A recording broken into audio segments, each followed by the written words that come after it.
एक प्रश्नोत्तरी का सेशन हम लोग रखेंगे, जिससे कि आप अपने कुछ भी इस कक्षा से संबंधित कोई भी प्रश्न हो तो आप हैंड राइज करेंगे और फिर आपका नाम लेंगे, हम बोलने का मौका देंगे, तब आप बोलिए। सब लोग एक साथ बोलने लगेंगे तब भी नहीं होगा, आपके सहयोग के बिना कक्षा संभव नहीं होगी। तो सबसे पहले आज हम लोग वास्तुशास्त्र को समझने वाले हैं, वास्तुशास्त्र को पढ़ने वाले हैं, वास्तुशास्त्र की कक्षा में हम सब जुड़े हुए हैं, ठीक है ना। तो आज पहला दिन है, तो पहले दिन में हम केवल सामान्य परिचय और वास्तुशास्त्र का शास्त्रीय स्वरूप क्या हो सकता है, प्रैक्टिकल विषय पर हम आएंगे। ये आपकी बिल्कुल 1 महीने की कक्षा है और जो लोग पहले से जुड़े हुए हैं, दूसरी कक्षाओं में जुड़े हुए हैं, वो जानते हैं कि यदि 1 महीना मैं कहता हूँ सिलेबस पूरा नहीं होता है तो मैं उसको बढ़ा करके आपको पढ़ाऊँगा। ऐसा नहीं है कि 1 महीना कहा आप समझो चाहे मत समझो, हमारा काम ख़त्म हो गया, वो वाला सिस्टम नहीं रहेगा। तो आप सब लोग मनोयोग से पढ़ें और जो भी पढ़ाया जाता है उसका नोट्स बनाएं, है ना। अपना खुद का आप नोट्स बनाएं, इस आशा में ना रहें कि गुरुजी यहाँ से पीडीएफ नोट आपको देंगे, कोई बना करके मुझे भेज देगा तो मैं बिल्कुल ग्रुप में भेज देता हूँ लेकिन मैं बनाऊँगा इसका कोई ये नहीं है। तो आप बिल्कुल 1 घंटा मुझे दीजिए और मनोयोग से आप पढ़ाई कीजिए, मैं सिर्फ इतना ही आप लोगों से रिक्वेस्ट करूँगा। चलिए सबसे पहले हम लोग यहाँ पर देख लेते हैं कि वास्तु स्वरूप में इस वास्तु का स्वरूप जो प्रकट होता है सृष्टि में दिखाई देता है। तो सबसे पहले देखिए, ये भगवान वेद पुरुष है, वेद नारायण है, और वेद पुरुष के 6 अंग हैं, हम सभी जानते हैं। षडंग वेद होते हैं और उन षड अंगों में यहाँ पर देख लीजिए, षड अंगों में निरुक्त जो है वो ये आप छंद पादौ तु वेदस्य हस्तौ कल्पोथ पठ्यते ज्योतिषाम अयनम चक्षु, यहाँ पर ज्योतिष को नेत्र के सामने हमने इंडिकेट किया है, तो ये आँख की बात करते हैं, ये ज्योतिष जो है आँख है, और यहाँ निरुक्त जो है वो कान है, शिक्षा जो है वो नासिका है, मुखम व्याकरणम स्मृतम हस्तौ कल्पोथ पठ्यते, और छंद पादौ तु वेदस्य, ये छंद जो है भगवान वेद पुरुष का पैर है। अब जब सारी विद्याएं इसी में समाहित हैं तो आपका वास्तु विद्या जो है, वास्तुशास्त्र जो है वह भी इसी में समाहित है। आप मान लीजिए कि किसी एक वेद पुरुष को हम एक पुरुष मान लेते हैं, एक आकार मान लेते हैं कि भगवान विष्णु का यह स्वरूप है। तो भगवान विष्णु के स्वरूप में यदि वेद को मान लेते हैं तो उस वेदों के 6 अंग हैं, वेदों को समझने के लिए षडंगों की व्यवस्था की गई है। उन सांगोपांग षडंगों में आप ध्यान से देखेंगे तो जितने भी संस्कृत के शास्त्र हैं, जितनी विद्याएं हैं, इसी में परिलक्षित होती आपको दिखाई देंगी।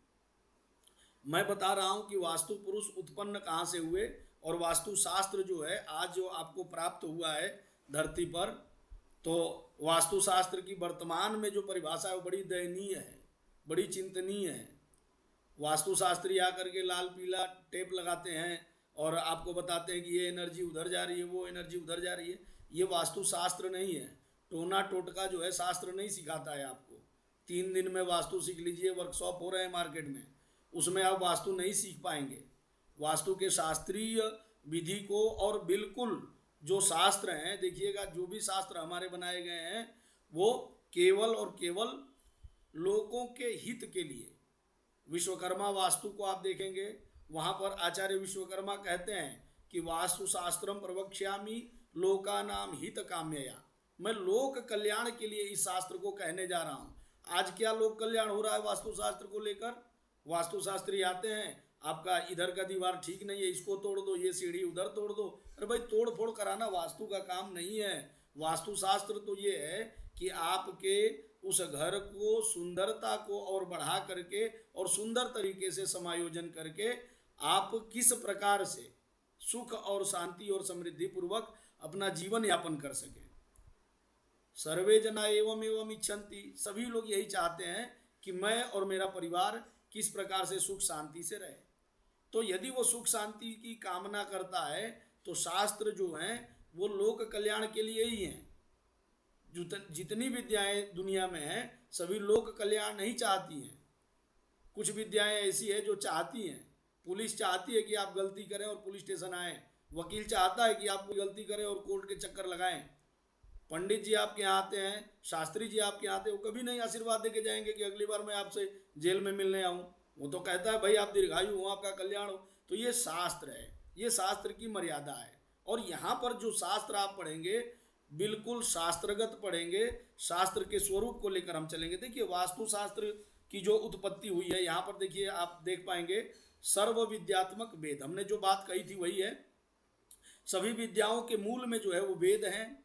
वेदों से ही वेदात सर्वम प्रसिद्ध्यति भूतम भव्यम भविष्यंच। आचार्य मनु कहते हैं अपने धर्म ग्रंथ में, मनुस्मृति में, कि जो भी आपको दुनिया में दिखाई देता है वह सब कुछ वेद से परिलक्षित होता है, वेद से प्रकटित होता है। अब उन वेदों के अंग का स्वरूप मैंने आपको पहले बतला दिया। इनमें आप देखिएगा यहाँ पर हम ज्योतिष को लेकर के एक एरो नीचे ला रहे हैं। ज्योतिष शास्त्र के 3 विभाग हैं, सिद्धांत, संहिता और होरा। वास्तुशास्त्र केवल ज्योतिष से नहीं निकला है, ये बात ध्यान रखिएगा। वास्तुशास्त्र केवल ज्योतिष का एक अंग मात्र नहीं है। वास्तुशास्त्र अपने आप में स्थापत्य वेद है ना, उसका अलग से आप स्वरूप देख, अभी इसी स्लाइड में आप आगे चलेंगे आपको क्लियर होता चला जाएगा। तो इसको ध्यान रखिएगा कि सभी विद्याओं के जो मूल हैं वो वेद हैं, और वेद से यहाँ पर 6 अंग हैं, व्याकरण, कल्प, निरुक्त, छंद, ज्योतिष, छंद और शिक्षा। तो इसमें आप क्या समझ पाएंगे, आप ये समझ पाएंगे कि इसमें से ज्योतिष में से 3 स्कंध निकलते हैं, सिद्धांत, संहिता और होरा। होरा के अंतर्गत आप कुंडली का निर्माण, कुंडली की गणित, किसी व्यक्ति का दशा, उसकी विंशोत्तरी महादशा, अष्टोत्तरी महादशा, अष्टक वर्ग, उसके ग्रहों का स्वरूप, राजयोग और दुनिया भर के अरिष्ट योग, जातक नीच राजभंग योग, उसके मृत्यु के योग, उसके मार्केश के विचार, ये सब आप कुंडली से करते हैं। लेकिन सिद्धांत शब्द जो है, सिद्धांत में क्या आता है, त्रुट्यादि प्रलयांत काल कलना मान प्रभेद क्रमात् चारश्च दिशधाम धाम च गणितम प्रश्नास्तथा सोत्तरा भूधिष्ण्य ग्रह संस्थितंश्च कचरई ये यंत्रादि यंत्रोच्यते सिद्धांत स उदाहरितोत्र गणित स्कंद प्रबंधे बुधई। त्रुटि से लेकर के समय की सबसे छोटी इकाई जो है वो त्रुटि है, और सबसे बड़ी इकाई प्रलय है, उस युग का अंत है। वहां तक की गणना इस सिद्धांत स्कंद के अंतर्गत की जाती है। संहिता अंतर्गत देखिएगा, एक बात और ध्यान रखिएगा, सिद्धांत के लिए हम लोग जो सामान्य रूप से जो प्रयोग करते हैं, सिद्धांत के लिए हम कैलकुलेशन कहते हैं, कैलकुलेशन है ना, या फिर मैथ कह लेते हैं, मैथ। और इस होरा के लिए हम प्रयोग कर लेते हैं, क्या कर लेते हैं, ये होरा के लिए हम कुंडली विज्ञान, कुंडली।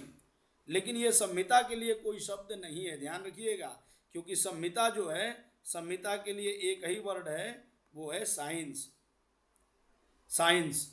और इसी संहिता को जब जर्मनी का विद्वान आता है इंडिया में और आपके ज्योतिष के ग्रंथों को पढ़ता है, शास्त्र को पढ़ता है, जैकोबी नाम का विद्वान है, तब वो कहता है कि Samhita is the science of world, पूरे विश्व का विज्ञान है संहिता।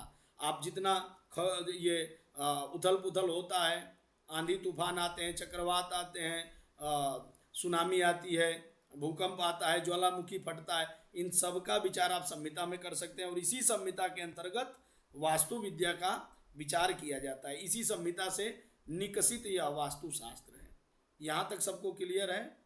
यहाँ तक एक एक चीज़ आप देखते चलिए, मैं आपको बताते चलता हूँ।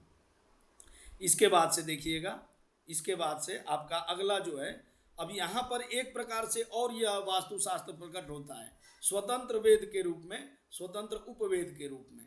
वेद को आप सभी जान गए कि मूल वेद हैं, जितनी भी विद्याएं निकलेंगी सब वेद से निकलेंगी। अब वेद में देखिए ऋग्वेद, यजुर्वेद, सामवेद और अथर्ववेद, इन चारों वेदों के अपने अपने उपवेद हैं, है ना, अपने अपने उपवेद हैं। उनमें ऋग्वेद का जो उपवेद है वो आयुर्वेद है, यजुर्वेद का उपवेद वो धनुर्वेद है, सामवेद का उपवेद गंधर्व वेद है, और अथर्ववेद का जो उपवेद है, इसको मैं थोड़ा सा जूम दिखाऊंगा आपको, स्थापत्य वेद है। और स्थापत्य वेद से जो निकला हुआ है, इसी स्थापत्य वेद को ही मानिए कि आप वास्तुशास्त्र कहते हैं। तो अथर्ववेद का एक स्वतंत्र उपवेद के रूप में भी इसकी गणना होती है। वास्तु का दूसरा नाम स्थापत्य वेद है, वास्तु का दूसरा नाम स्थापत्य वेद है। और उस वास्तु के 3 प्रकार यहाँ से निकलते हैं, ध्यान रखिएगा। मैं जब आपको पढ़ाऊंगा तो आगे और आप देख पाएंगे कि दक्षिण भारत उत्तर भारत में थोड़ा सा वास्तु का अलग अलग, नागर शैली और द्राविड़ शैली में हम चलते हैं, वो उनका जब हम जिक्र करेंगे तो बताएंगे। अभी हम सामान्य परिचय पढ़ा रहे हैं आपको। तो वास्तु शास्त्र को देख लीजिएगा, यहाँ पर कहा कि इसमें वास्तु शिल्प और ये आपको ये वास्तु, यहाँ पर शिल्प और ये चित्र। तो वास्तु कह देने से, ये वास्तु कह देने से भी आप फ्री नहीं हो गए। वास्तु कह देने से देखिए, प्रासाद होता है, प्रासाद प्रासाद होता है, जलीय वास्तु होता है, जो आप कुआं बनवाते हैं, सरोवर बनाते हैं। प्रासाद कह देने से राजा का घर है और देवता का मंदिर है, ये प्रासाद के अंतर्गत आएंगे। जो गृहस्थ है वो अपने लिए घर बनाता है, गृहस्थ का भी घर प्रसाद ही कहलाएगा, और देवताओं का घर बनेगा वो अलग बनेगा। तो ये सबकी परिगणना इसके अंदर हो जाएगी। उसके बाद से इस शिल्प के अंतर्गत, केवल और केवल इस शिल्प के अंतर्गत आज का आप मूर्तिकला, जो आप मूर्तिकला देखते हैं, आर्किटेक्ट देखते हैं, ये सब इस शिल्प के अंतर्गत आएंगे। शास्त्रीय विधि इनका बिल्कुल आगे चल के स्थपति इत्यादि का वर्णन हम करेंगे। आपको प्लॉट लेना है, कौन सी साइज का लेना चाहिए, कौन सी राशि और कौन सी कुंडली वालों को जीवन में प्लॉट नहीं खरीदना चाहिए, मकान नहीं बनाना चाहिए। आप देखिए जीवन में बहुत सारे प्रैक्टिकल, ये आप प्रायोगिक रूप से देखेंगे कि बहुत सारे लोग जीवन में जो है मकान बना नहीं पाते हैं। भाड़े में ही उनका एक दूसरे जगह से चेंज करते करते जीवन बीत जाता है। कुछ लोग ऐसे होते हैं जो अपने जीवन में 3-4 मकान बना पाते हैं। तो ये मकान का सुख आपके जन्म पत्रिका इंडिकेट करती है, उस पर हम बात करेंगे। आपको मकान बनाना है, कब उसका खात मुहूर्त करना है, कब उसका ये करना है, नींव भराई करनी है, हर चीज़ का मुहूर्त है, राहु का मुख किधर होना चाहिए, इन सब प्रायोगिक विषयों को लेकर के मैं पढ़ाऊंगा आपको। सारी चीज़ें हम धीरे धीरे पढ़ेंगे। इस चित्रकला के अंतर्गत भी बहुत सारे पेंटिंग में आप देखिए, लाइव पेंटिंग होता है, वॉलपेपर का पेंटिंग होता है, ऑयल पेंटिंग होता है, ये सारा आपकी इस चित्रकला में आएगा, है ना। तो ये इसका ही ये विभाग है, इसको आप समझ लीजिए। ये वाला स्लाइड भी सबको क्लियर हो गया है, सबको लगभग समझ में आ गया है, ठीक है। देखिए अगला आप देख लीजिए, एक प्रकार से और वास्तुशास्त्र। मैं ये चाह रहा हूँ कि आप जब वास्तु की कक्षा करते हैं और वास्तु के कार्यशाला में जुड़े हुए हैं, तो वास्तुशास्त्र उत्पन्न कहाँ से हुआ, यदि आपको कोई प्रश्न करता है तो आप उसमें कभी ना घबराएं और आप सही प्रकार से अपना उत्तर देते रहें।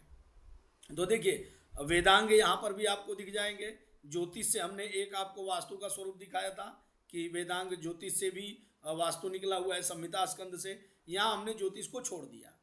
अब इस शिक्षा, कल्प, व्याकरण, निरुक्त, छंद और ज्योतिष जो 6 अंग हैं, उनमें हमने कल्प शास्त्र को ले लिया। कल्प शास्त्रों में श्रौत, गृह्य, धर्म और शुल्ब, ये 4 सूत्र ग्रंथ होते हैं, है ना। श्रौत सूत्र, गृह्य सूत्र, धर्म सूत्र और शुल्ब सूत्र। इनमें जो शुल्ब सूत्र हैं वो जो है वो शुल्ब सूत्रों से ये वास्तुशास्त्र निकलता है। अब जो है शुल्ब सूत्रों से ही यह वास्तुशास्त्र निकलता है। शुल्ब सूत्रों से वास्तुशास्त्र निकलता है तो उसकी क्या क्या परिभाषाएं हो सकती हैं वो भी देख लीजिए। इसलिए हो सकती है कि इसी शुल्ब सूत्रों से आप जो वैदिक लोग, इसमें बहुत सारे वैदिक आचार्य भी जुड़े हुए हैं, जो मेरे अग्रज भी हैं, विद्वान लोग हैं, और इनका बड़ा स्नेह रहता है मुझ पे। एक सनत कुमार जी हैं, गौतम जी हैं, हाँ, BHU से पढ़े हुए हैं, काशी से, बहुत अच्छे विद्वान हैं। तो बहुत सारे लोग वैदिक जी हैं, आप सब लोग जानते हैं। तो अब देखिए कि वैदिक लोग जो बातें बताते हैं, उन वैदिक लोगों की बातों में जो शुल्ब सूत्र इत्यादि की चर्चाएं आती हैं, इन्हीं शुल्ब सूत्रों के आधार पर भारतीय ज्ञान परंपरा आज जो पूरे विश्व में एक नए विषय के रूप में उभर के आ रहा है। तो भारतीय ज्ञान परंपरा में है क्या, ये शुल्ब सूत्रों का आपने नाम ही नहीं सुना है। आप 3 दिन का वर्कशॉप करके अगर वास्तुशास्त्री बन रहे हैं तो आप कहाँ से सुन पाएंगे, नहीं जान पाएंगे। शुल्ब सूत्र जो है ये पूरा ज्यामिति और रेखा गणित है। इन्हीं के आधार पर, इन्हीं शुल्व सूत्रों में, जब दुनिया जो है वो इंच टेप लेके नापना नहीं जानती थी, ठीक से कपड़ा पहनना नहीं जानती थी, तब इन शुल्व सूत्र के ग्रंथों के आधार पर वास्तुशास्त्रीय निर्माण हुआ करते थे। आप जब वास्तुशास्त्र का इतिहास पढ़ेंगे तो आप पाएंगे कि अंकोर वाट का मंदिर, पूरे विश्व में 7 अजूबे थे ना, 8वां अजूबा आज शामिल हुआ है। वह अंकोर वाट का विष्णु मंदिर जो है किसने बनवा दिया भाई? तो परिहार वंश का राजा यहीं से जा करके, और आज नहीं बनवाया है, आज नहीं बनवाया है, 1200 साल पहले। हाँ, तो ये अंकोर वाट का मंदिर वास्तुशास्त्र का नमूना नहीं है तो क्या है? आपके यहाँ आप देख लीजिए, संपूर्णानंद में जो लोग पढ़े हुए हैं उनको देख लीजिए, 1791 की वो यूनिवर्सिटी है, 1791 की यूनिवर्सिटी है, वहाँ पर जाकर के देखिए कि वास्तुशास्त्र का कितना सुंदर नमूना बना हुआ है। तो ये प्रासादपुर और सारी चीज़ें भगवान राम के समय में, भगवान राम के समय में ये सड़क और राजमार्ग की बातें थी। आप शूद्रक को पढ़िए, मृच्छकटिकम को पढ़िए, उसमें वसंत सेना और चारुदत्त की जो स्टोरी है वो राजमार्ग पर जाता है बलि देने के लिए।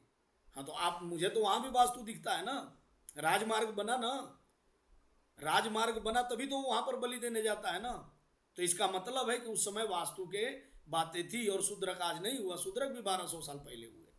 इन्होंने अपने ग्रंथों में मृत्तिका या हसटकम इति मृच्छकटिकम, तो मिट्टी का खिलौना यदि बन रहा था, इसका मतलब है कि उस समय ही आकार देना शुरू हो गया था।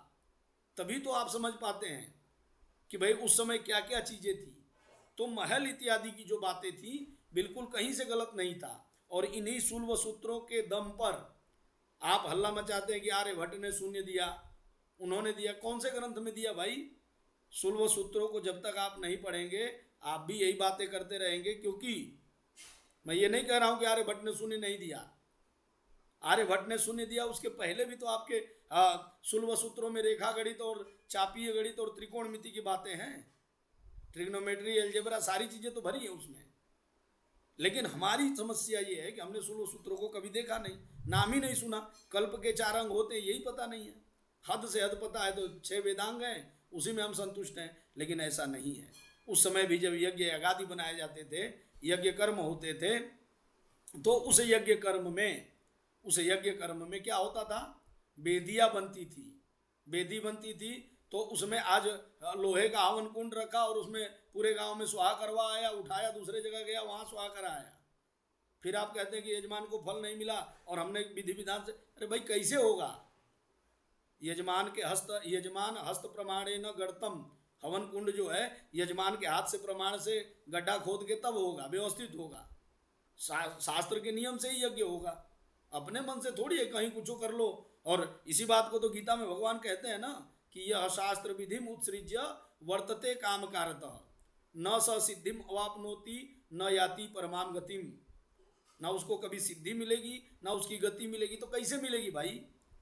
आप इंद्रादि 10 दिक्पालों का उस कुंड में स्वाहा स्वाहा कर रहे हैं, आप कहते हैं पूर्वे इंद्राय नमः, लेकिन स्वाहा कहाँ पड़ रहा है? बिचवे में, चाहे दक्षिण दिशा में। कैसे होगा?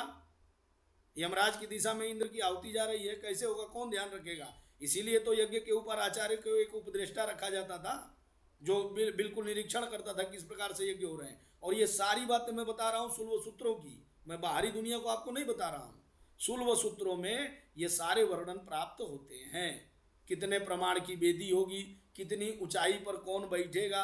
आप मंदिर बनवाते हैं, शिवालय बनवाते हैं, आप ये नहीं कि अपने मन से कुछ भी बना देते हैं। इसी बात को देखिएगा भारत भारती में, जब इसी शास्त्र को मैं बता रहा हूँ आपको कि मैथिली शरण गुप्त जो हुए, राष्ट्र कवि हुए, उन्होंने क्या लिखा कि वृत्तांत पहले व्योम का प्रकटित हम ही ने था किया।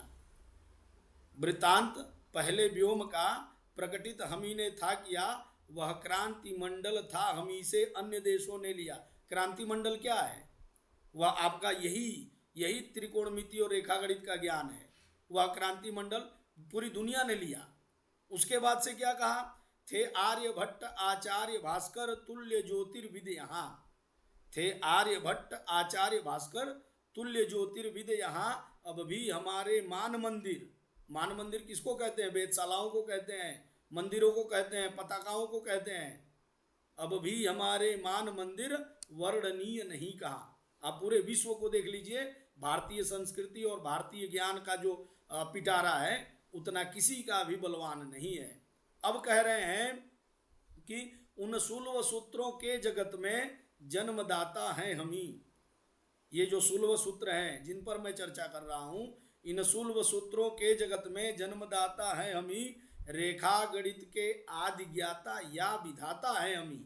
रेखा गणित जो है हमारे ऋषियों ने दिया है, हमारे आचार्यों ने दिया है, तो जिस पर आज पूरी दुनिया इतरा रही है, पूरी दुनिया इतरा रही है। तो कहा कि हमको हमारी वेदियां पहले हमें सिखला चुकी। वेदी जब बनाते थे, यज्ञ कुंड बनाते थे, तो जो आपका पूरा एक मंडप तैयार होता था, उसमें आप सब कुछ शास्त्रीय विधि से करते थे। तो कहा कि हमको हमारी वेदियां पहले इसे दिखला चुकी, निजरम में रचना हेतु रेखा गणित सिखला चुकी। इन 16 सूत्रों में यही रेखा गणित और यही सारी चीजें तो थी, और था क्या। उसके बाद से कहा कि आकार देख प्रकार थे हम जान जाते आप ही, वे शास्त्र सामुद्रिक सरीखे थे बनाते आप ही। तो सामुद्रिक शास्त्र की बात कर लीजिए, चाहे आप इन वास्तु शास्त्र की विद्याओं का बात कर लीजिए। अब इन सूलभ सूत्रों से जो वास्तु निकला उसमें देखिए, मंदिर वास्तु देव प्रसाद की जो मैं बात कर रहा हूँ, गृह वास्तु जो आपका घर बनेगा गृहस्थी का बनेगा, और व्यावसायिक वास्तु जो इंडस्ट्रियल एरिया का वास्तु है, इन पर भी हाँ बिल्कुल पाइथागोरस और ये सब बकलोल आदमी बाद में आए हुए हैं, सब चुरा ले गए हमारे यहाँ तब। अभी यही समस्या है ना, आपके यहाँ पतंजलि मुनि योग चिल्लाते चिल्लाते, आप पढ़ाते पढ़ाते कोई पढ़ने को तैयार नहीं था। योग चित्त वृत्ति निरोधा, बस उसी में दुनिया घूम रही थी। और जैसे योगा बन के वो आ गया दक्षिण पश्चिमी देशों से, पूरी दुनिया टूट पड़ी उस पर, यहाँ तक कि पूरे विश्व में योगा डे मनाने लग गया है ना। जब तक बाहर की लेबोरेटरी से ये टेस्टेड होके नहीं आता है, तब तक हमारे वाले मानते कहाँ हैं हमारी बातों को। तो यही समस्या है। और भारतीय ज्ञान परंपरा में आज पूरी दुनिया की जो चर्चा हो रही है, पूरी दुनिया में चर्चा हो रही, इन्हीं विद्याओं की चर्चा हो रही है। तो देखिए, श्रौत सूत्र हैं, गृह सूत्र हैं, धर्म सूत्र हैं, सुलभ सूत्र हैं। इनमें जो है वास्तु जो है, हाँ बिल्कुल, तो उनमें जो है वास्तु है, और वास्तु के भी 3 प्रकार हैं। मुझे लगता है ये स्लाइड समझ में आ गई होगी आप लोगों को, मैं इसको आगे कर लेता हूँ। और वास्तु शास्त्र के 8 अंग होते हैं, देख लीजिएगा, वास्तु शास्त्र के 8 अंग हैं। उन 8 अंगों में सामुद्रिक विद्या भी वास्तु शास्त्र का विषय है, गणित भी वास्तु शास्त्र का विषय है, क्योंकि जब तक गणित नहीं आएगा वास्तु शास्त्र आप नहीं सीख सकते। गणित इसलिए जरूरी है कि घर का जब घर बनेगा तो घर का आप जो मुहूर्त करते हैं ना, गृह प्रवेश करते हैं या फिर उसका खनन करते हैं राहु का मुख देख के, उस समय की कुंडली बनती है, उस समय की कुंडली बनती है। और उस समय की कुंडली बना करके आप देख पाएंगे कि मंगल की महादशा में केतु का अंतर्दशा कब आता है, उस समय में घर में आग लगने की संभावनाएं रहेंगी, निश्चित रूप से रहेंगी। हर व्यक्ति का जिस प्रकार से कुंडली बनता है वैसे हर घर का कुंडली बनता है। हमारे ऋषि महर्षि और पूर्वज जो थे, वो आप जब घर बनाए तो उस तिथि को याद रखते थे। तारीख से कोई मतलब नहीं कि 14 मई को गृह प्रवेश किए थे तो 14 मई को दोबारा पंडित जी को न पूजा कर दीजिए। दैट 14 मई को कौन सी तिथि थी, उस तिथि पर दोबारा आप कोई भी पूजा अनुष्ठान करवा सकते हैं। और ये गणित के बिना संभव नहीं है। पिंड साधन, दिक् साधन और शल्यादि शोधन, बहुत सारे ऐसे विषय हैं जो गणित के बिना संभव नहीं है। और ज्योतिष, देखिए वास्तु पढ़ने के लिए ज्योतिष की नितांत आवश्यकता है। ये ज्योतिष और वास्तु दोनों चचेरे भाई हैं, चाचा फूफा के लड़के हैं, आपस में कजिन हैं। तो आप ये मत समझिएगा कि ज्योतिष सीखा तो वास्तु की जरूरत नहीं है और वास्तु सीखा तो ज्योतिष की जरूरत नहीं है। दोनों में, जैसे मैंने दिक् साधन एक प्रयोग कहा, तो दिक् साधन ज्योतिष में भी होता है और वास्तु में भी होता है, दोनों में होगा। उसके बाद से कहा कि छंद का ज्ञान, छंदों का ज्ञान भी वास्तुशास्त्री को होना चाहिए। क्यों होना चाहिए, आगे आगे आप देखेंगे उच्चारण के, क्योंकि बहुत सारे वास्तु के ऐसे श्लोक हैं, ऐसे मंत्र हैं जिनके उच्चारण मात्र से घर का निगेटिव वातावरण ये हो जाता है। काकड़ी विचार भी करते थे, बिल्कुल वो सारे विषय आएंगे जी मैम, बिल्कुल आएंगे, है ना। काकड़ी विचार भी करते थे। और कौन सी राशि वाले को, आप किसी कॉलोनी में मकान खरीदने जा रहे हैं, किसी कॉलोनी में आप मकान खरीदने जा रहे हैं, आपने देखा किधर खाली है ले लिया, नहीं, आपकी राशि कौन सी है उस पूरी कॉलोनी का लेआउट लीजिए और आपकी राशि के अनुसार कौन सी राशि को कहाँ, पूर्व में रहना है कि दक्षिण में रहना है कि पश्चिम में रहना है कि उत्तर में रहना है कि मध्य में रहना है, ये ज्योतिष और वास्तु को मिला करके कंबाइन करके लोग कहते हैं उन्होंने ये घर लिया तब से बड़े फलीभूत हो गया, उनको एकदम फल गया। अरे फल नहीं गया, अनजाने में ही वो सही जगह चला गया। जैसे शेयर मार्केट का कोई ज्ञान नहीं हो, अब पैसा लगा दीजिए और डूब गया तो बोलेगा अरे यार शेयर मार्केट हमारे लिए नहीं है, और गलती से वो शेयर अगर उछल गया, और बहुत ज्ञानी आदमी था कि इसका भाग्य बहुत तेज था, भाग्य वाग्य कुछ तेज नहीं था, बकलोल आदमी का तुक्का लग गया था। तो समाज में आज तुक्के पर दुनिया चल रही है, और हम शास्त्र पढ़ते हैं तो शास्त्र के लोगों को न तुक्के पे चलना है और न तुक्के पे लोगों को चलाना है। बात आ रही समझ में? सीरा का ज्ञान होगा, शिल्प का ज्ञान होगा, यंत्र कर्म मशीनरी का ज्ञान होगा, और विधि जो है, विधि में शांति विधि से लेके सब कुछ आएगा, सब कुछ आएगा। सबसे बड़ा एक विडंबना जो थोड़ा समय और समझा दूं यहाँ पर समय लेकर के, सबसे बड़ी जो विडंबना है समाज में वो एक ये है कि वास्तु शांति केवल और केवल गृह प्रवेश एक बार कर लिया, उसके बाद से हमें जीवन में कभी वास्तु शांति करने की जरूरत नहीं है। देखिए गृह प्रवेश अलग विषय है, वास्तु शांति अलग विषय है। अब समझाता हूं मैं कि आपको वास्तु शांति कब कब करना चाहिए। वास्तु शांति कब कब करना अनिवार्य हो जाता है किसी के लिए भी। आप हर समय कुंडलिये दिखाते हुए रहेंगे तो कुछ नहीं होगा। हाँ, हर समय कुंडली ही दिखाते रहेंगे तो कुछ नहीं होगा। वास्तु शास्त्री आएगा घर में तोड़फोड़ करा के चला जाएगा। मैं आप लोगों को शास्त्र पढ़ाने बैठा हूँ, तो आपको शास्त्र का ज्ञान बिल्कुल सही और सटीक होना चाहिए कि किस प्रकार से कौन सी परिस्थितियों में वास्तु शांति करवाना पड़ेगा। आपके जीवन में जिस तरह से कुंडली में दोष होता है तो मंगल शांति करवा देने से कार्य नहीं हो रहा है तो काल सर्प करवाते हैं, राहु का जप करवाते हैं, कुछ नहीं हुआ तो महामृत्युंजय करवाते हैं, रुद्राभिषेक करवाते हैं, कथा सुनते हैं। सब कुछ आप अपने लिए व्यक्तिगत करते हैं कि नहीं करते हैं? वैसे ही आपके घर की शांति के लिए, यजमान के घर के शांति के लिए जाने पर ज्ञान है ही नहीं तो उसको बोलेगा नहीं नहीं ये घर ठीक नहीं है तुम्हारे लिए। अच्छा, अपने आप को इतना पहुंचा हुआ सिद्ध करेगा। निगेटिव वाइब्स आ रही है यहाँ से, बकलोल कहीं कान के नीचे दू को जमाए वहाँ पे निगेटिव वाइब्स। अरे जहाँ वातावरण शुद्ध रहेगा वहाँ पॉजिटिव होगा। निगेटिव आ भी रही तो तू सही करके बता, वो नहीं बताएगा। वो क्या कहेगा, एक वो यंत्र लाया हूँ मैं, वो कौन सा पिरामिड यंत्र, वो चिपकाना पड़ेगा। वास्तु तथास्तु यंत्र लगाना पड़ेगा। क्यों? क्योंकि तथास्तु उसने 1200 में खरीदा है और तुमको 12,000 में पकड़ाएगा, इसीलिए उसको निगेटिव लग रहा था। ऐसा बिल्कुल भी नहीं करना है। वास्तु शास्त्र में सबसे पहले कहा कि लोकानाम हित काम्यया। आपका अगर लोगों का भरोसा उठ रहा है शास्त्रों पर से तो इसके जिम्मेदार कौन है?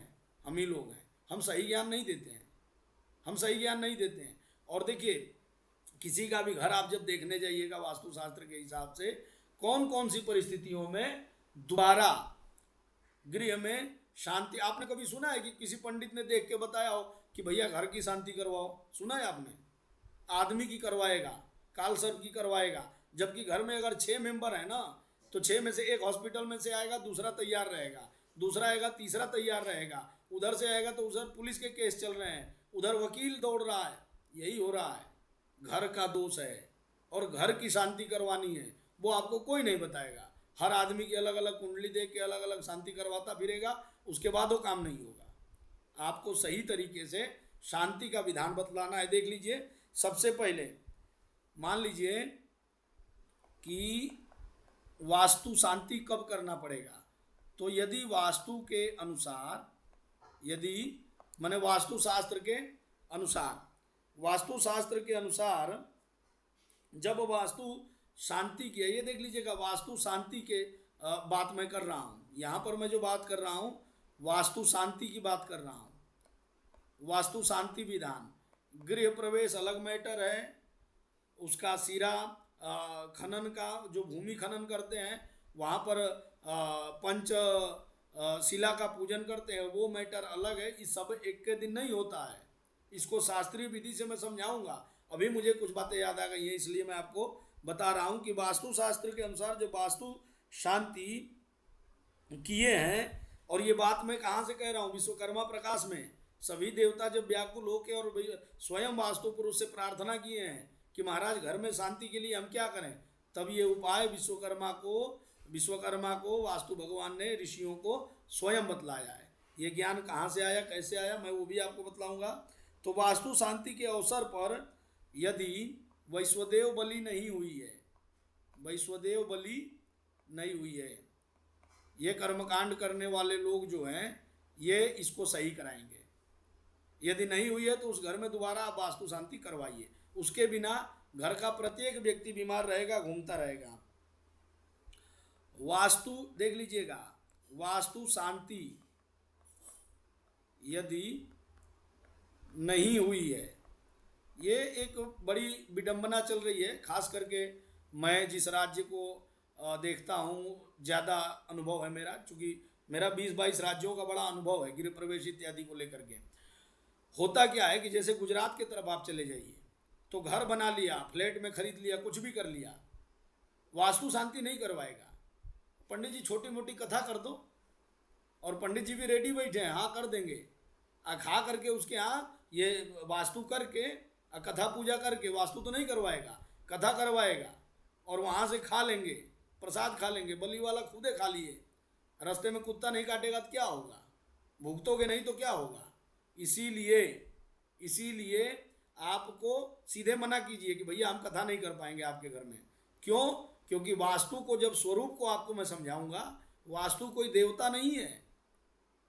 वास्तु कोई देवता नहीं है कि उनको भोग लगा दिया, आओ भोग लगाओ मेरे भगवान, ना ना ना ना, गड़बड़ा जाएगा।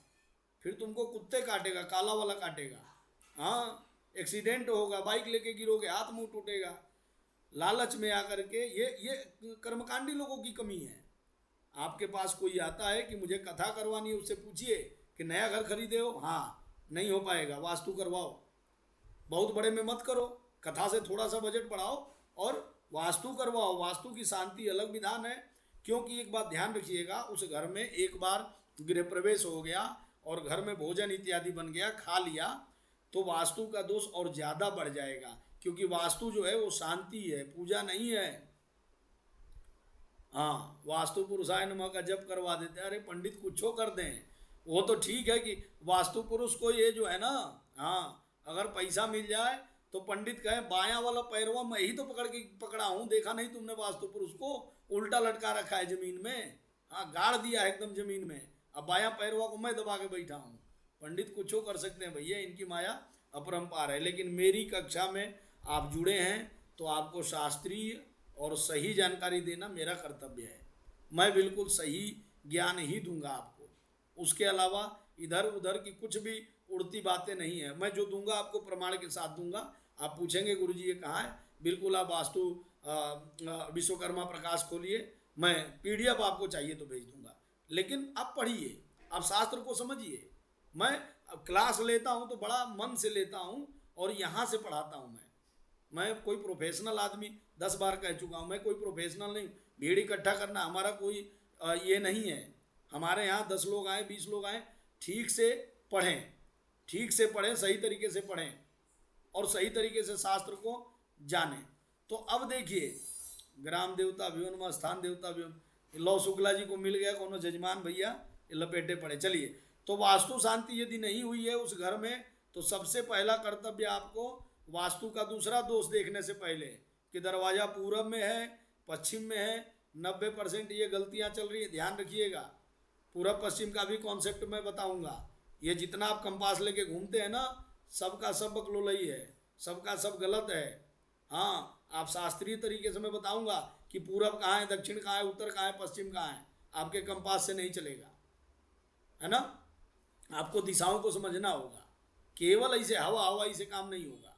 तो वास्तु शांति यदि उस घर में नहीं हुई है तो आप समझिए कि उस घर में दोष है। और बात आपको, हाँ आपको, और देखिए आपका अगर परिचित कोई कथा पूजा करवा भी रहा है ना, कथा पूजा करवा भी रहा है, वास्तु शांति नहीं करवा रहा है, आप अगर जान गए, आप उसके यहाँ जाइए भी, अगर आप ऐसे ही बुलावा में जाइए, पड़ोसी बन के जाइए, उसके यहाँ का कुछ भी मत खाइए। वास्तु का खाना बहुत बड़ा प्रायश्चित है। यदि शांति नहीं हुई ठीक से तो आप प्रसाद के नाम पर कुछ खा के चले आएंगे। प्रसाद की भी अपनी एक जगह है, एक मर्यादा है। हाँ, अगर नहीं हुआ है उसके यहाँ वास्तु शांति, आपको शाम को बुलाया, मार बफर सिस्टम में खड़े होके और दे पूड़ी दे हलवा दिए पड़े हो, आओगे भुगतोगे और आप अनुभव कर लीजिएगा। आप जब जब बीमार पड़े होंगे ना, आप अनुभव कर लीजिएगा। ऋषि महर्षि बेवकूफ़ थे जो नहीं करते थे। हाँ, सहस्त्र गायत्री, कुलदीप ओझा जी को सहस्त्र गायत्री के लिए दक्षिणा आप लोग ऑनलाइन प्रेषित करें भैया, मेरा भी नाम ले लेना उसमें, मैंने भी बहुत खाया है। हाँ, अब जो है वास्तु के समय दिया जाने वाला बलिदान, अगर मान लीजिए कि 64 पद वास्तु की पूजा हो रही है, 64 पद या 81 पद, मैं इनका भी बताऊंगा कि कहाँ कौन सा आपको करना है। 64 या 81 हो रहा है ना, तो ये देख लीजिएगा कि आपको उस घर का इस तरीके का 64 को ये खाना ऐसे बनाना है, 64 को नहीं है, बनाना है। और इसमें सिखी, पर्जन्य, जयंत, इंद्र, कुलिसायुध, सत्यवृष, पूषा और सुग्रीव, पुष्पदंत इत्यादि जो भी देवता हैं सबका एक एक दोने में बलि रखा जाता है। उस बलि को किए बिना आप उस घर में भोजन नहीं कर सकते और आप सुख से न रह सकते हैं, न उसमें आने वाले सुखी रह पाएंगे। तो ये काम यदि नहीं हुआ है तो पहला आपका कर्म है कि ये काम होना चाहिए। बात आ रही है सबको समझ में? सबको समझ में आ रही है जो मैं बता रहा हूँ? ये वास्तु शांति, गृह प्रवेश मैटर अलग है, गृह प्रवेश जो है अलग है और वास्तु शांति अलग है। इसीलिए हम बलिदान कराते हैं। अभी हम कुछ दिन पहले फरीदाबाद गए हुए थे, शायद नागेश्वर शर्मा जी हमारे जुड़े हुए हैं, उन्हीं के घर पे वास्तु किए थे। पूरे बलिदान सांगोपांग, यहाँ तक कि घर के बाहर क्षेत्रपाल जो बलि है, हालांकि वैदिक ब्राह्मण गए हुए थे, मैं क्या कराऊंगा, मुझे इतना ज़्यादा तो आता होता है नहीं, लेकिन वैदिक ब्राह्मण गए हुए थे। पूरा एक एक कॉन्सेप्ट, ऐसे नहीं कि ज़बरदस्ती। और लगभग मुझे लगता है 8-9 बजे पूजा अगर शुरू किया था तो शाम को 6-7 बजे फ्री हुए थे। तो ये मान के चलिए कि आपको विधि विधान से करना है। गृह प्रवेश का मैटर, वास्तु शांति का मैटर सामान्य नहीं होता है। और हम जब करवाएंगे, चाहे आप जब करवाइए, यजमान को सीधे कहिए कि भैया कथा पूजा करना है, किसी और को बुला लो, मैं नहीं कर पाऊंगा। आपको ज़बरदस्ती को छोटा सा मूर्ति ले आता है, पंडित जी इसको कर दो, आप भैया उसकी स्नपन विधि है, प्रतिष्ठा का विधि है, क्यों ज़बरदस्ती आप कहीं भी सांप के बिल में हाथ डालने में लगे हुए हो?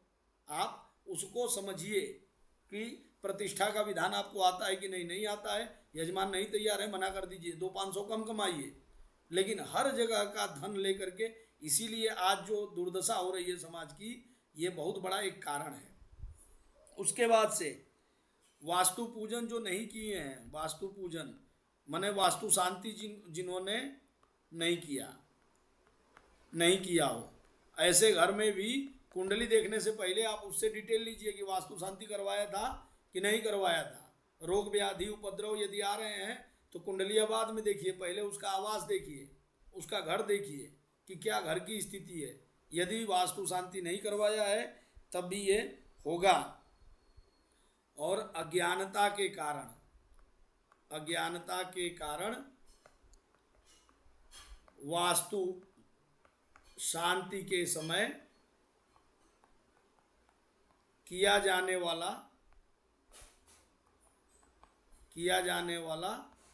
गलत यज्ञ, ये हमारे उधर गुजरातों में तो क्या करते हैं, गायत्री हवन करना है, लक्ष्मी हवन करना है। गजब।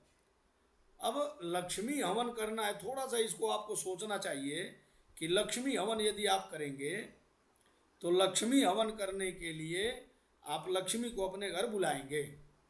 प्रायोगिक रूप में मैं बता रहा हूँ, लक्ष्मी भगवान विष्णु की अर्धांगिनी है। भगवान विष्णु जब तक नहीं चाहेंगे, लक्ष्मी अकेले उसके घरों में नहीं जाएगी। आप नहीं चाहोगे तो आपकी अर्धांगिनी किसी के यहाँ चली जाएगी क्या, रिश्तेदारी निभाने? हाँ, अच्छा, अकेले मान लो बहुत कोई आपका खास परिचित है, चली भी जाएगी, तो आपकी अर्धांगिनी चली भी जाएगी तो थोड़ा ही देर बाद कहेगी कि उनके आने का टाइम हो गया, मैं जा रही हूँ, करा ले लक्ष्मी हवन। और हाँ, अब जहाँ पर मान लो कि आपकी लक्ष्मी आपके साथ जा रही है तो वहाँ आप 1 घंटा का सोच के गए थे और 6 घंटा भी बैठना पड़ा, तो कोई समस्या कहाँ है? दोनों साथ में तो हो। यही कॉन्सेप्ट लक्ष्मी हवन का है। आप लक्ष्मी हवन करवाते मर जाओगे, लक्ष्मी नहीं आएगी, आएगी भी चली जाएगी, कुछ नहीं होना है। तो इसलिए ये नए नए यज्ञ जो है लक्ष्मी हवन और दुनिया जिसका कोई अस्तित्व नहीं है, जिसका कोई शास्त्रों में नामे नहीं है, गायत्री है, लक्ष्मी, इनके नाम का हवन कराने की कोई अलग से कोई विधान नहीं है, वो भी खास करके वास्तु के समय में कि लक्ष्मी हवन कर लिया, सत्यनारायण भगवान की कथा कर ली। अरे सत्यनारायण भगवान की कथा बहुत अच्छी बात है, लेकिन वास्तु शांति है, कथा जो है इसके लिए फिर वैदिकों के चरणों में आपको जाना पड़ेगा कि श्रौत कर्म अलग होते हैं, स्मार्त कर्म अलग होते हैं, अनुष्ठान में भी शांति विधान अलग होता है, पौष्टिक अनुष्ठान अलग होते हैं। महामृत्युंजय कराओगे तो शांति विधान में आ जाएगा, अब भागवत कथा कराओगे तो पौष्टिक हो जाएगा, सत्यनारायण कराओगे वो पौष्टिक हो जाएगा, शांतिक नहीं होगा। और फिर मैं कर्मकांड पढ़ाने तो बैठा नहीं हूँ, लेकिन इन चीज़ों को, हाँ, दैनिक वैदिक यज्ञ, वाह बहुत बढ़िया, ये आर्य समाजी लोग इस पर ज़्यादा थोड़ा सा ध्यान देते हैं, कोई बात नहीं। देखिए इसके बाद से आपको ये सामान्य चीज़ें हैं कि आप उसकी कुंडली देखने से पहले ज्योतिषी बने आप, लेकिन साथ में वास्तुशास्त्री बने। वो जिस घर में रह रहा है, कोई लंबी बीमारी से ग्रसित हो रहा है, बार बार उसके यहाँ अबॉर्शन हो रहे हैं, बच्चे नहीं हो रहे हैं, ये बहुत सारी समस्याएं हैं, और ये 90% मैंने घरों के दोष को ही देखा है। तो आप घर के दोष को थोड़ा सा पहले सामान्य रूप से चर्चा करें कि शांति हुआ था कि नहीं, नहीं हुआ है तो आप वहीं पे स्टॉप हो जाएं, उसको बोलें कि भैया विद्वान ब्राह्मण को बुला के पहले घर की शांति कराओ। घर में आग लग गया हो, दोबारा शांति करवाओ। घर में आग लग गया, कपड़े वपड़े जल गए हों, आप दोबारा घर की शांति करवाएं। कोई भी अनिष्ट होने पर फिर से वास्तु शांति करवाएं। वास्तु शांति बार बार कराने वाला यज्ञ है, ना कि एक बार गृह प्रवेश के समय कर दिया, 90 साल के लिए फ्री हो गए, हाँ उसके बाद से ये चलता रहेगा, ऐसे नहीं होता है। शांति विधान किसी भी अनिष्ट की आशंका अथवा अनिष्ट के होने पर घर में हम वास्तु शांति करवाएं। देखिए ये जो शास्त्र प्रकट हुआ है, ये वास्तु शास्त्र के जो प्रवर्तक आचार्य हैं, वास्तु शांति की क्या विधि है, बुला लो एक बार, हमको टिकट विकट भेज दो, हमसे बड़ा ज्ञानी कौन है, हाँ बताएंगे वास्तु शांति की विधि बिल्कुल शास्त्रीय तरीके से। देखिए जो क्लास चलेगा, मुहूर्त पर हम कुछ दिन बात करेंगे, कुछ दिन हम कुंडली में गृह का सुख है कि नहीं है, प्लॉट लेना चाहिए नहीं लेना चाहिए, इस पर चर्चा करेंगे। कुछ दिन हम गृह प्रवेश इत्यादि की विधियों के समय, गृह प्रवेश में 90% मुहूर्त का लेकर के आदमी ये करता है, जैसे बिहार की ओर, सीतामढ़ी की ओर जो झा जी लोग होते हैं, रतिया को 2 बजे भी गृह प्रवेश का मुहूर्त देते हैं। तो अब पंडित रात को 2 बजे जागे कौन, तो कहना ना उनको आता नहीं है, हाँ बकलोल आदमी है उनको नहीं आता है, जबकि बकलोला ही खुदे कर रहा है क्योंकि उसको नहीं आता है, समझ रहे हैं। ऐसे में होगा क्या कि आपको इन चीज़ों को लेकर के थोड़ा सा समझना पड़ेगा।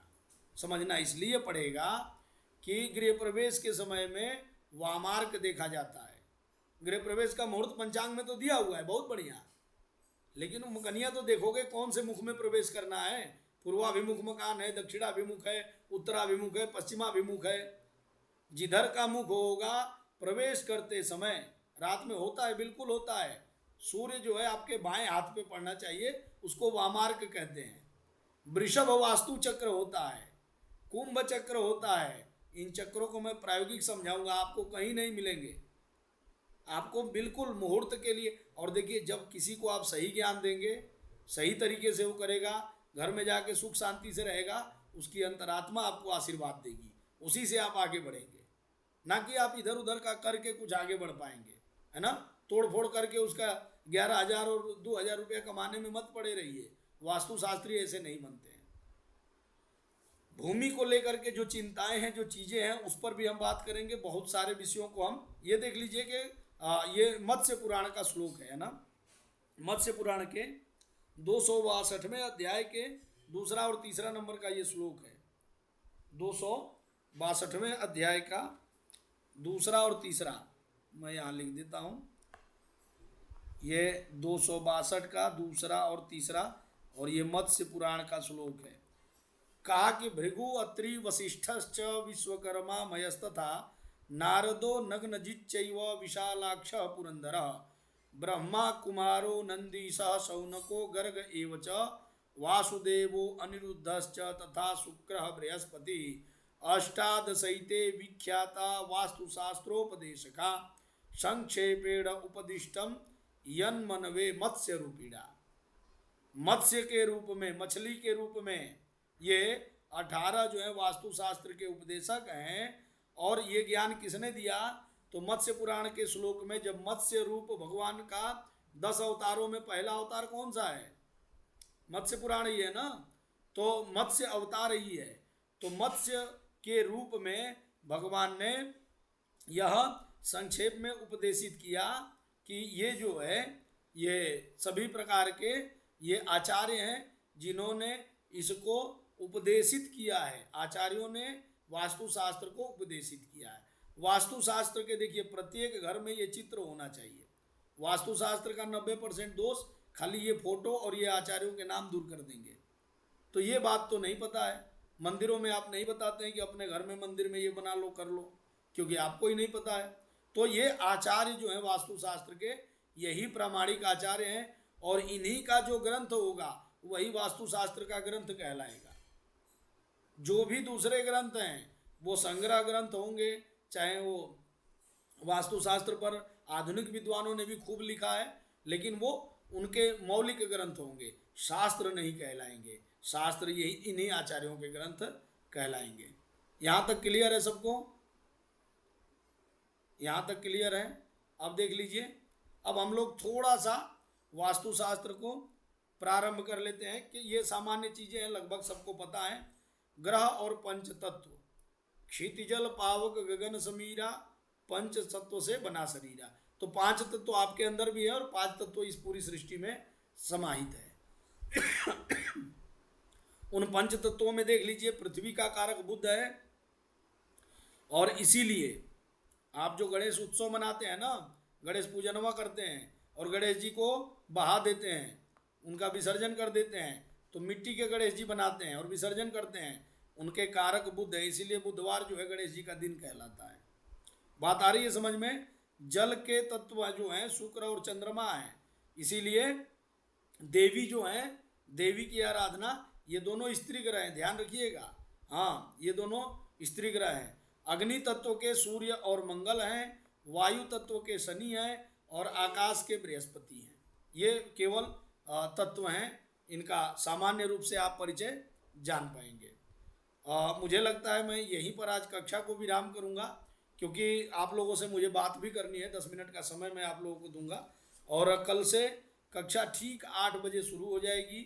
उसमें कहीं से कोई किंतु परंतु हम किसी के लिए प्रतीक्षा नहीं करेंगे। कक्षा अपने आप समय पर हम शुरू कर लेंगे और जो भी लोग जुड़ पाएंगे, बाद में भी जो लोग जुड़ पाएंगे वो जुड़ते रहें, मना नहीं है, लेकिन कक्षा में आप लोग समय से आएँ। मैं आप सभी से यही आग्रह करूँगा। प्रायोगिक रूप से आप किसी का घर देख करके अगर इन 1 महीने की कक्षाओं में आप ठीक तरीके से जुड़ते हैं तो आप किसी के घर को देख के भी बता सकते हैं कि इस घर की उम्र कितनी है और इस घर में कितनी बार आग लग चुकी है, यह घर कितने महले तक बन सकता है। दुनिया भर के प्रायोगिक विषय हैं जो आप खूब अच्छे से कुंडली से पहले वास्तु को सीख करके आप जान पाएंगे। तो इसलिए इस कक्षा में आप जुड़िए और जुड़ करके और सही तरीके से वास्तुशास्त्र को आत्मसात कीजिए। मैं आप सबसे बस यही निवेदन करूंगा। किसी का कोई प्रश्न है तो बिल्कुल आप हैंड राइज करके और बताएं।